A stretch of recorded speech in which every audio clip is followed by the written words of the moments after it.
how personal is too personal? Because I'm always thinking, does someone even care that I'm doing this today? Like going to this coffee shop, where is the line? Because as someone who doesn't put really anything that personal on, it feels, I don't know, I don't want to bore people. So that's when you're in your own headspace, worrying too much about the opinions of others. So I think it's got to be that piece on how can I add value? So it could even be, so let's just take that, here at this coffee shop, it could be what could add value to that piece that you're sharing rather than, hey, look at me, I'm in a coffee shop. To answer the question about where's the line's your personal line. And that line is very different for everyone. And some people love oversharing because that's their personal brand. This episode is brought to you by the Travel Counsellors, the only franchise travel company in the UAE. If you're inspired to start a business like many of the guests we have on the podcast, love to travel, and the thought of planning dream bucket list holidays lights you up, then this could be the opportunity for you. This flexible business allows you to work from home, bonus, whilst Travel Counsellors provide the training, back office support, licensing, and access to industry-leading booking platform. If you're passionate about travel and have an entrepreneurial spirit and interested in joining a company that put care at the heart of everything that they do, then click the links in the show notes below.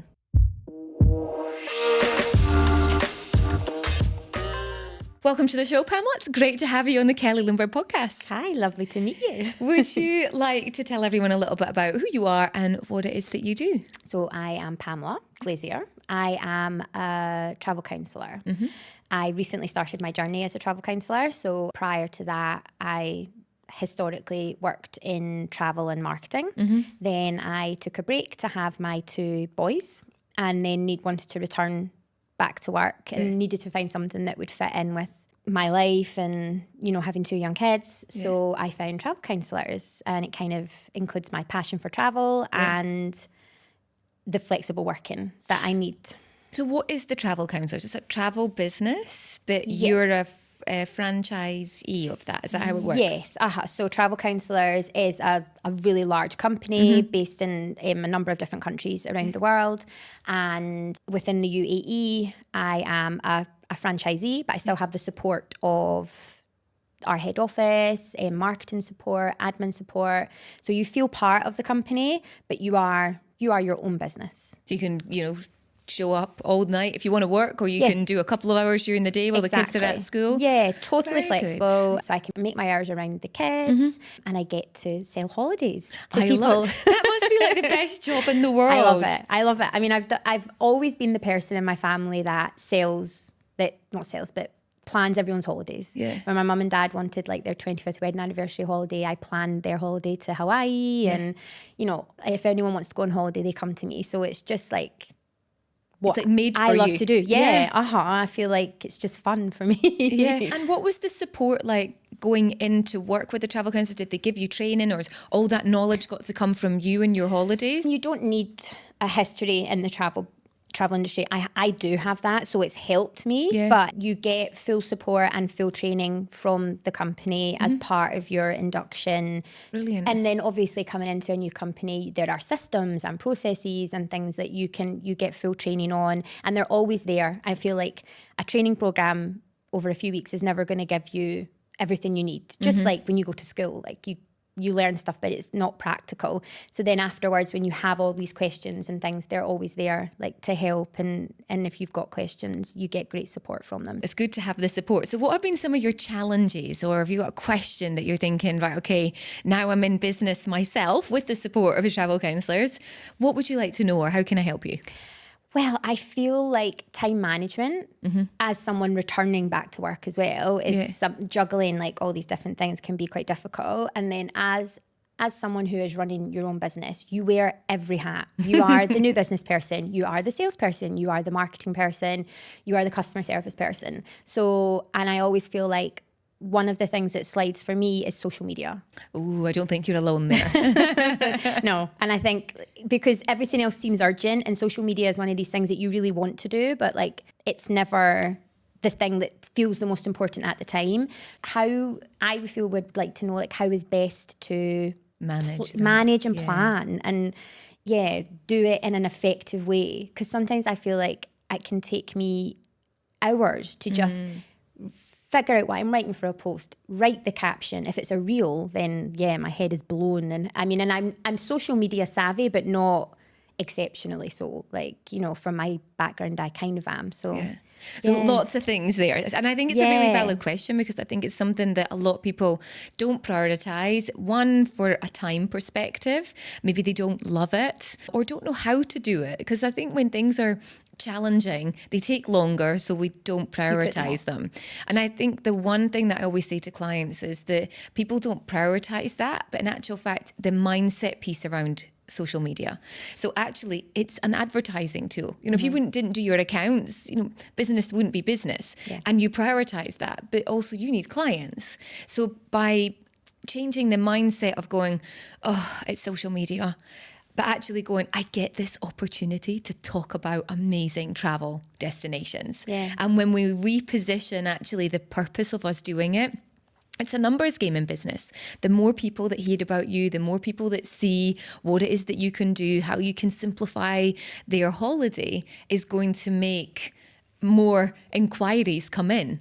So nearly by not prioritizing it, you're hindering your business, when in actual fact, it's maybe one of the more important aspects or an important element of marketing your business and what you offer. And I always feel like if somebody looks me up, how do they know I'm credible, or how do they know that I am in business? And if I've not posted for like 2 weeks, then it doesn't look absolutely.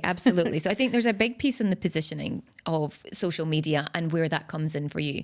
The other aspect, and I think this probably goes into a little bit about what you were saying with the systems and processes, batching. So one of the things that I've done with clients is help them create what ideally they would like to be as their dream week. So if you were to create your dream week, what would it look like within reason? But if you know you've got kids, okay, from this time to this time, I can't do anything. And from here to here, I can't do anything, which gives me these windows. What can I do in these windows, and what aspects of my business do I need to prioritize? So during that time, you batch your content. So that would be where you would go through your photographs or your stock bank images and go, right, what is it I'm going to do? I'm going to create 3 reels and have everything ready, so that then you're not diminishing the quality of the post that you're putting out, because then you're going, oh, but I have to post something. So you sacrifice the quality of post just for actually having to put something out, rather than sitting there going, okay, what are my content pillars? What are the aspects that I want to talk about? Okay, my content pillars are travel and family holidays. Okay, and within that, I want to focus on these 3 areas. So maybe I'm going to theme. Maybe each week you theme a piece of a destination, and all your posts are, hey, this week we're talking about Thailand, and it's all family orientated pieces about Thailand. And then next week you go off to Iceland, and then the week after that it's South Africa. So then when you break it down, actually, if you're only posting 3 times a week or 4 times a week, 4, 8, 12, 16 posts, 4 on South Africa, 4 on Iceland, 4 on Thailand. And then when you break it down, you're like, oh, I could write 4 things easily. It's when you go, oh, but I've got to write 20 posts. That's going to take me all day. But actually, can I write 4 posts on 4 things in Thailand in different locations about children, holidays with children? I'm sure you could do that. And then don't have to think about it. For exactly. the rest of the week. And then you can schedule it in. So great to be able to do it if you can do it for a month. But if that's too far, even just do 2 weeks, even just 1 week. So that would be the main piece, is getting that. What does the week look like? So for me, I always find Monday, very rarely take meetings. It's where I plan my content. I have my calls with my social media team, and we'll organise everything. So it's very rare that I'm doing podcast recording on this day, but I'm still generating content. So it's still classed as that, because Tuesday and Wednesday I block out that it's only for clients. And then Thursday is my kind of active day, Friday's learning. So I've got my dream week all planned out. And the other aspect on that I think works quite well is, instead of thinking about what do I want to talk about, look at the pictures. So for me, for LinkedIn, I find this the easiest way to plan my LinkedIn content, is to look at the content that I want to post or that I've got ready that's relevant, then write the caption. A lot of people think about, okay, today I'm going to talk about Thailand and this part of planning a holiday for families. Whereas lead with a picture. Because sometimes you can have an idea and then you can't find the perfect picture. Exactly. And then that's where you end up losing, and you end up losing loads of time. So I always go, okay, prioritize the content, the harder part, which in theory is getting the footage or getting the content that you've got, and then writing the caption from that. Yeah. And then how do you feel about stories and planning that? Stories are an opportunity for your audience to connect with you. They're also an opportunity to sell, and a lot of people miss out on that. So what I always think about is having pre-designed images that maybe you can pop into stories if you're not doing anything maybe relevant that day that's worth sharing. But it is much more of an opportunity for you to connect with people on a relatable aspect. So it could be, I'm out, grabbing a coffee with a fellow travel counsellor. And it could just be the picture. We're discussing the top 10 destinations together on where to go. And then another post would be like, oh, I've just planned this holiday for this client going to wherever it is they're going. So I think if you can look to do between 1 and 3 story posts a day, just helps the relevance of your name with the red line. And we're just talking about Instagram here at the very top. Yeah. So then people always see it. Yeah. So I would say if you can...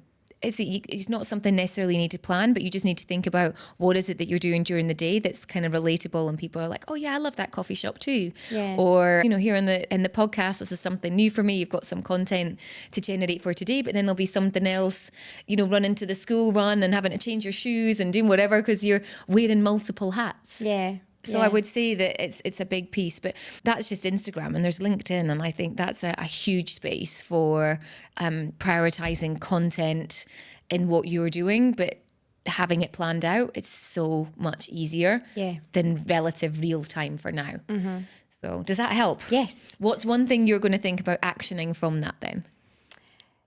Taking a step back and thinking of what am I doing during the day, particularly for stories, and also Monday mornings, making them my planning days. Yay! And it's just so good once it's done. When you hear someone say it, you're like, it just sounds so simple. Yeah. But it's making the time to do it. And schedule it. Yeah. Yeah. So put that into your calendar so you know that people can't have calls with you, and then you start to prioritize it. And then you feel bad. It's like, okay, no, I said I would do this task, because if you were sitting down doing your accounts, or if you were sitting down planning someone's holiday, you'd prioritize that. Yeah, for sure. So it's the same value on that point as well. So. Yeah, I do that for like other bits of my life. So I just need to do it for this. The disciplined piece.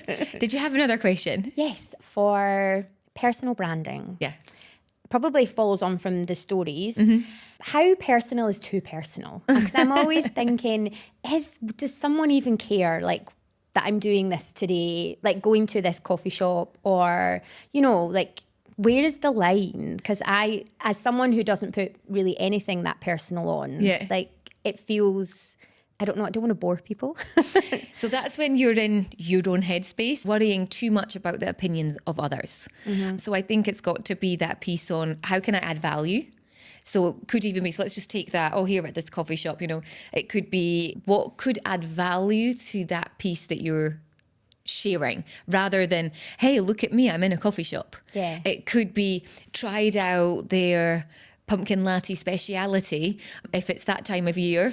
Does anyone else like this? Yeah. And then you're generating a question and you're getting to know your audience, and then people will start commenting going, oh yeah, absolutely, I love this, or no, I hate this, or why do I love this? There's like 300 calories in it, or whatever it is. So if there's something that you can add a value piece rather than it necessarily being, just about me. Yeah. And I think there's so much you can bring to that, being a mum, balancing work, the school, kids, relationships, that it doesn't need to be always me, but what are you learning out of that? Or is it a tip that you've learned or something? Yeah.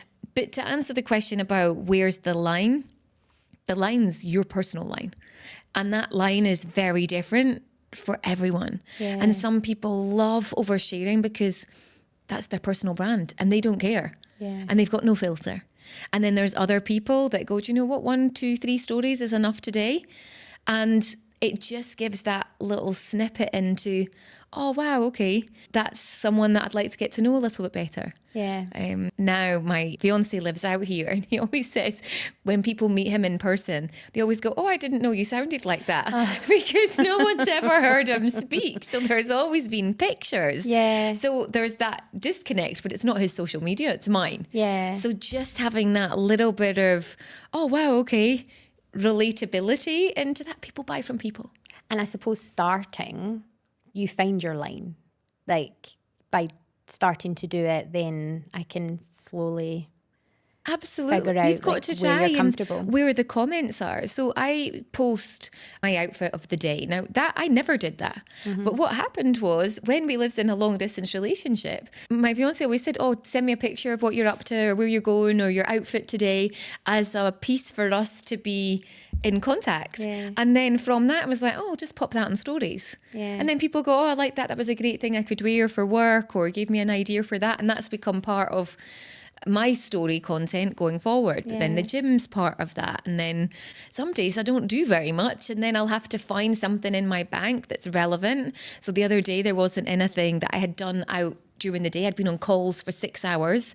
There's only so many pictures you can take of a Zoom screen. And I shared a lead magnet. You know, if you want to do this quiz, join Ode and do that. So it was a relevant piece that someone could use. I was adding value to someone there, and I got like 10, 15 people sign up on my lead magnet. Oh, wow. To have that in the bank. Exactly. Yeah. So then that's the pre-planned content that, you know, I'm not doing anything today. Let me add this in so you're still relevant. Yeah, because I do go to the gym. I do go to coffee shops. I do, you know, have the kids and things. I suppose it's just trying to figure out how to add value, like you say. Yeah. Yeah. And try. And then people will ask you questions back and engage with that and go, oh, okay. So it could be one personal piece, one work-related piece, and start with that. That's just two things. I'm sure you can think of one personal and one work thing that you could post on a story every day. For sure. Yeah.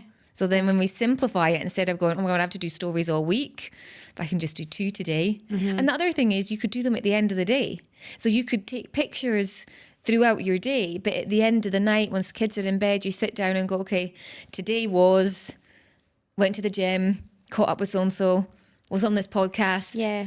I'm really tired. Yeah. And and you've got a That's full every day. night. Yeah. And I'm reading this book. Has anyone read this book or got any book recommendations for me? And then Yeah. you've got your story post for the day. So that would be my tip. I love it. Good stuff. Thank Anything you. else I can help? I'm not sure. Have you got any tips for anyone who's maybe thinking about they want to pursue a career in travel? What would you say to them? Look at the Travel Counsellors website and Instagram, Yeah. for sure. You can look up my Instagram and I can put you in the right direction to contact our office, and you can have an exploratory call with them and find out if it is right for you. Yeah, and if you are interested, just speak to them, because I find it really rewarding. Yeah. I don't have a negative to say about it, because all I do is get to make people happy. Oh, I love that. And get to send them on holidays. Yes. I just had a customer arrive in resort this morning and just tell me how beautiful it was, and they're in Sri Lanka, and they sent me a picture of the beach, and So it's really personal. yeah. It is. I would say make a call and have a chat and see if it's something that you feel would be good for you. Best holiday you planned? Wow. So far, Yeah. I have planned, but they've not travelled yet. Okay. Christmas in the Maldives, Ooh, nice. which is pretty special in what they're doing. And then for a family recently, a safari in Sri Lanka. Amazing. Amazing. So where can people find you on Instagram? What's your handle? My handle is explore.with.pamela Lovely. on Instagram, and all my details will be there if anyone wants to contact me. Thank you so much for spending time today with us, sharing Thank us a little you. bit with the travel counsellors and asking real questions that I'm sure people are listening to or watching going, how do I prioritise social media, or when is too much too much? Yeah, so for sure. I really appreciate that. Thank you so much. Thank you. Thank you to travel counsellors for this episode. If you're inspired to start a business like many of the guests that you hear on the podcast, and the thought of planning a dream bucket list holiday lights you up, check out the details in the show notes.